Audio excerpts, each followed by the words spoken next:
मैं राजीव कुमार आप लोगों को केमिस्ट्री का दूसरा यूनिट पढ़ा रहा हूँ, जिसमें धातु की सक्रिय स्थिति जो polytechnic IIT and other competition point of view से है। तो आज धातु की सक्रिय श्रेणी है। धातु का सक्रिय श्रेणी में हम लोगों को पढ़ना है। सबसे पहले धातु की सक्रिय श्रेणी में क्या है। पीरियोडिक टेबल पे आपने देखे हुए कि धातु और अधातु, धातु क्या है, उसमें सक्रिय कौन है, सबसे ज्यादा कौन है, कम कौन है। तो मैंने एक टेबल बनाया, उस टेबल के अनुसार से आप याद रखिएगा तो आपको पता होना होगा कि कौन से धातु कितना सक्रिय है। पहला पोटेशियम जिसकी परमाणु संख्या 19 है, संकेत K है। दूसरा हमारा सोडियम जिसकी परमाणु संख्या 19 है और संकेत Na है। और कैल्शियम जिसकी परमाणु संख्या 20 है और संकेत हमारा C है। मैग्नीशियम जिसका परमाणु संख्या 12 है और संकेत Mg है। एल्युमिनियम जिसकी परमाणु संख्या 13 है और संकेत Al है। जिंक जिसकी परमाणु संख्या 30 है, संकेत Zn है। उसका लोहा आयरन जिसको बोलते हैं, संकेत Fe है और परमाणु संख्या उसकी 26 है। और टीन जिसको Sn से डिनोट करते हैं 50 है। लेड सीसा यानी Pb जिसकी एटॉमिक संख्या क्या कहते हैं 82 है। Hydrogen H। कॉपर यानी तांबा जिसकी परमाणु संख्या 29 है और संकेत हमारा Cu है। पारा मरकरी जिसको बोलते हैं उसकी परमाणु संख्या 80 है और संकेत हमारा Hg है। चांदी जिसको Ag से डिनोट करते हैं और 47 की परमाणु संख्या। सोना जिसको Au से डिनोट करते हैं, परमाणु संख्या 79 है। प्लेटिनियम का क्या कहते हैं Pt से डिनोट करते हैं और परमाणु संख्या 78 है। नोट इस क्या कहते हैं धातुओं की सक्रिय श्रेणी। इस धातु की सक्रिय श्रेणी में नोट टेबल पॉइंट है। इस नोट टेबल पॉइंट को याद रखिएगा, उसके बाद आपका क्वेश्चन इजीली वे में बनेगा। पहला है कि हमारे इस सक्रिय श्रेणी में जो हमारे इस टेबल में है से यह जानना है कि धातु हाइड्रोजन से जितना ही ऊपर स्थित हो, ये हाइड्रोजन, ये वाला हाइड्रोजन जो है, ये वाला हाइड्रोजन से ऊपर जितना ही ऊपर स्थित है वह उतना ही सक्रिय धातु है। यानी इससे ज्यादा ऊपर जितना ऊपर है उससे क्या कहते हैं सबसे ज्यादा सक्रिय। अगर इसमें सबसे ज्यादा सक्रिय पूछा जाए तो पोटेशियम जिसकी परमाणु संख्या 19 और संकेत K से डिनोट करते सबसे ज्यादा सक्रिय है।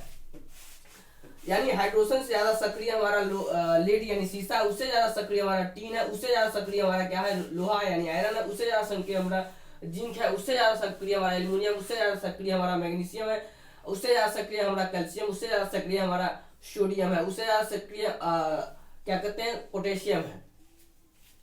इसका ये जो टेबल पॉइंट 1 है उसके अनुसार से धातु में सबसे अधिक क्रियाशील जो होता है वो पोटेशियम है। अगर क्वेश्चंस में दे दिया जाएगा ऑप्शन में ABCD करके, तो अगर पूछा जाए सबसे अधिक क्रियाशील धातु कौन सा है तो वो पोटेशियम होगा।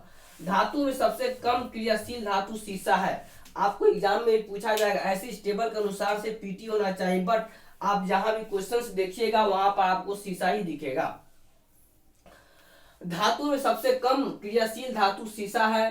धातुओं से नीचे धातु अम्ल से अभिक्रिया नहीं करते हैं जब तक कि कोई ऑक्सीकारक नहीं डाला जाता। यानी हाइड्रोजन से नीचे जो भी धातु है वो अम्ल से सीधे अभिक्रिया नहीं करता जब तक कि उसमें कोई ना कोई ऑक्सीकारक नहीं डाला जाता है।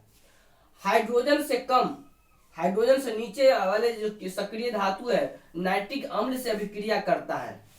हाइड्रोजन से कम सक्रिय धातु जो भी इससे कम सक्रिय धातु है वो क्या करता है नाइट्रिक अम्ल से अभिक्रिया करता है, क्योंकि नाइट्रिक अम्ल एक ऑक्सीकारक है। तो अब इस पर हमने क्वेश्चन देखेंगे, क्वेश्चन किस प्रकार पूछे जाते हैं फिर आपको पता चलेगा।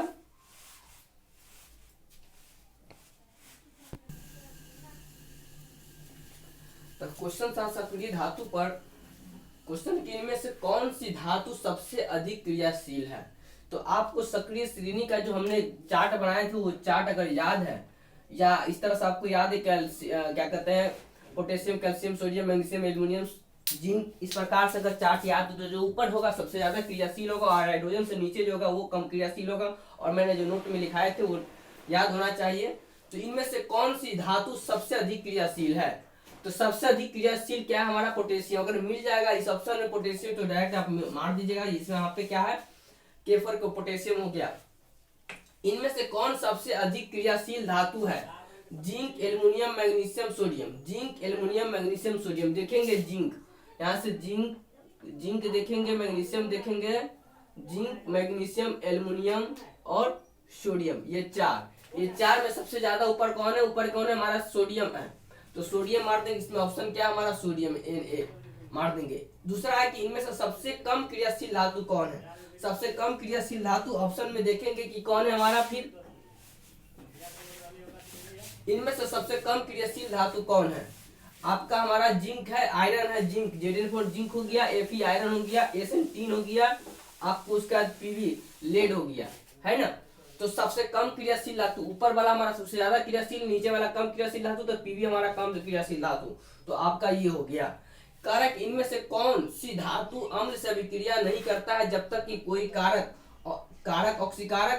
जब तक कि कोई ऑक्सीकारक नहीं डाला जाए, जो हाइड्रोजन से नीचे वाला जो था, हाइड्रोजन से नीचे वाला कौन है? इसमें सोना आ रहा है, हाँ आ रहा है सोना, हमारा Au फॉर सोना होता है, Ag फॉर चांदी होता है, और पारा Hg फॉर पारा हुआ, डेट मींस मरकरी हुआ, ऑल ऑफ दीज हो गया।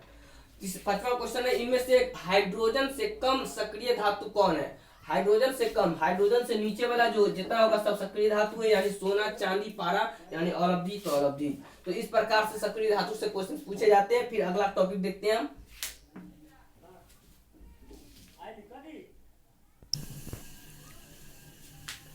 क्षार धातु कहने का मतलब पीरियोडिक टेबल के पहला वर्ग जो होता है वो क्षार धातु होता है।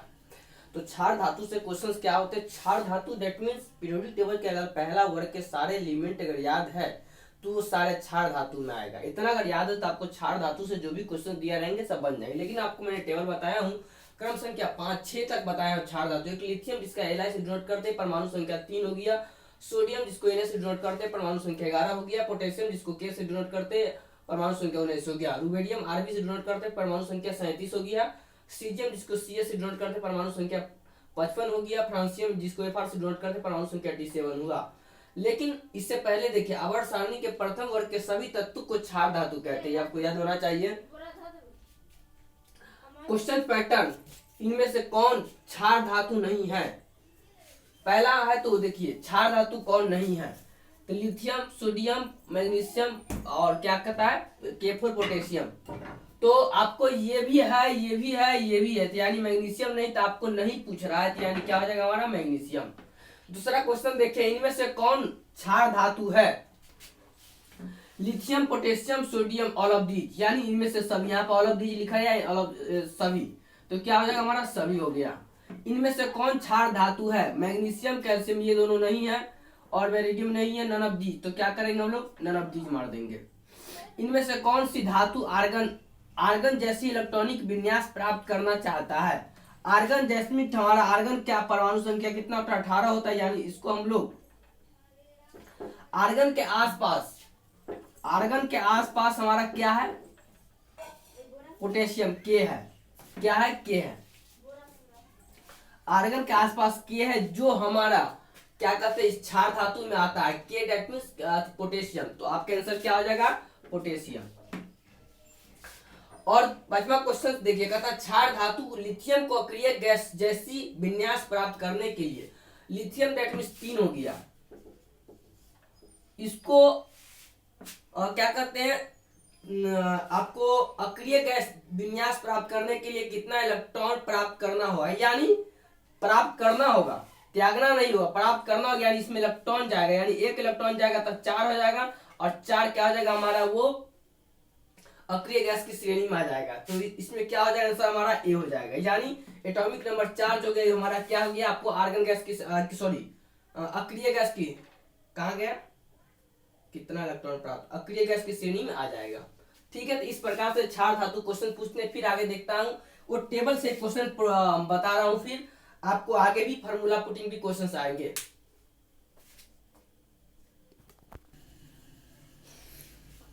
वहां पर था क्षार धातु था, क्षार धातु ब्लॉक S1 से था, सॉरी ब्लॉक S के मतलब ग्रुप 1 से था। क्षार मित्र धातु ब्लॉक S के ही ग्रुप 2 से है, यानी पीरियोडिक टेबल का ही यूनिट तभी है। आवर्त सारणी के वर्ग 2 को सभी तत्व क्षार मित्र धातु कहलाते हैं। यानी पीरियोडिक टेबल के दूसरा वर्ग जो है S ब्लॉक का जो दूसरा है वो हमारा क्या था? क्षार मित्र धातु कहलाते हैं।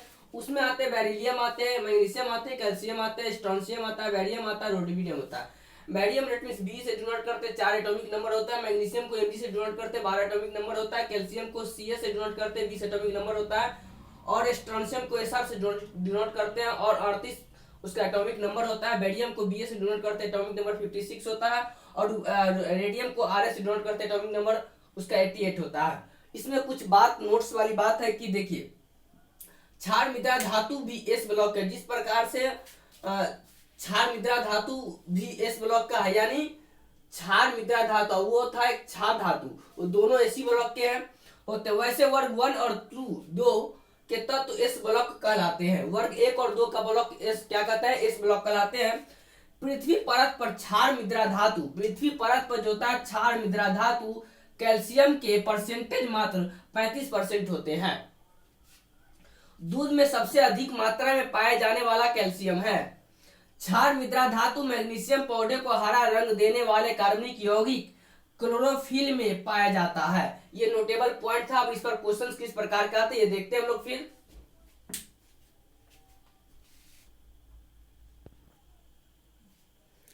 अब जिस प्रकार से यहाँ पर क्वेश्चंस है कि क्षार मृदा धातु पर क्वेश्चन कैसे पूछे जाते हैं, इसमें से ऐसे पहले देख लेते हैं इनमें से कौन एस ब्लॉक का तत्व है।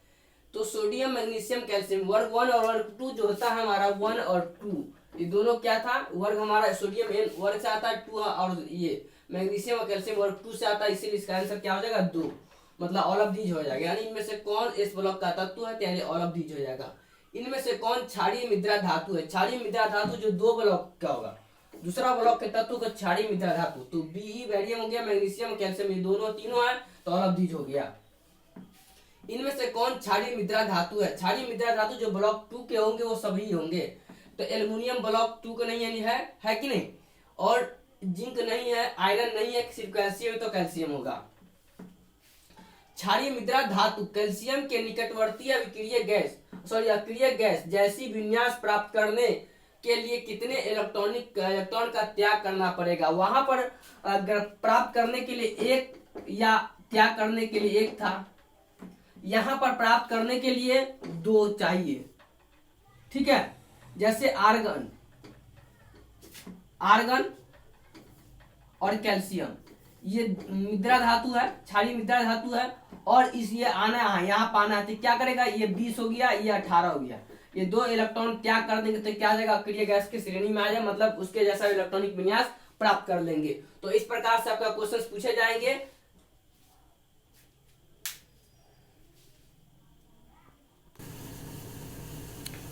टॉपिक है आपका हाइड्रोजन तत्व।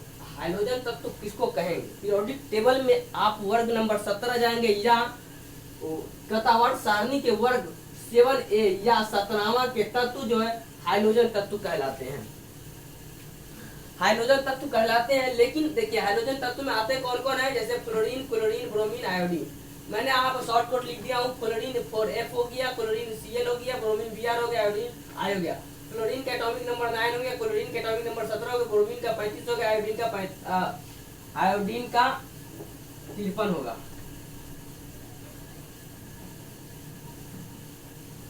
कमरे के ताप पर ठोस अवस्था में पाए जाने वाले, नोट पॉइंट लिख लीजिएगा, कमरे के ताप पर ठोस अवस्था में पाए जाने वाला अधातु कौन है, तो आयोडीन है। कमरे के ताप पर द्रव अवस्था में पाए जाने वाले अधातु तत्व कौन है, तो ब्रोमीन है। क्या है ब्रोमीन, ये क्वेश्चन में पूछे जाते हैं। सबसे प्रबल ऑक्सीकारक तत्व कौन है, तो फ्लोरीन है। सबसे अधिक विद्युत ऋणात्मक इलेक्ट्रॉन नेगेटिविटी तत्व जो हमारा क्या है, फ्लोरीन है। और सर्वाधिक इलेक्ट्रॉनिक प्राप्त करने वाला तत्व कौन है, फ्लोरीन है। ठीक है, तो ये 4 पॉइंट आपको याद रखना है। ये हाइड्रोजन ग्रुप के तत्व है। जैसे द्रव अवस्था में पाए जाने वाला तत्व कौन है, ठोस अवस्था में पाए जाने वाला तत्व का, ठोस में आयोडीन हो गया, द्रव में आपको ब्रोमीन हो गया, उसका 3 पॉइंट मिलेगा तो आपको फ्लोरीन हो गया। एक हो गया ऋणात्मक सबसे ज्यादा कौन है, और सर्वाधिक इलेक्ट्रॉनिक प्राप्त करने वाला और ऑक्सीकारक तत्व, ये क्या हमारा फ्लोरीन हो गया। और इस पर क्वेश्चंस किस प्रकार से आते हैं देखते हैं हम लोगों ने क्वेश्चंस।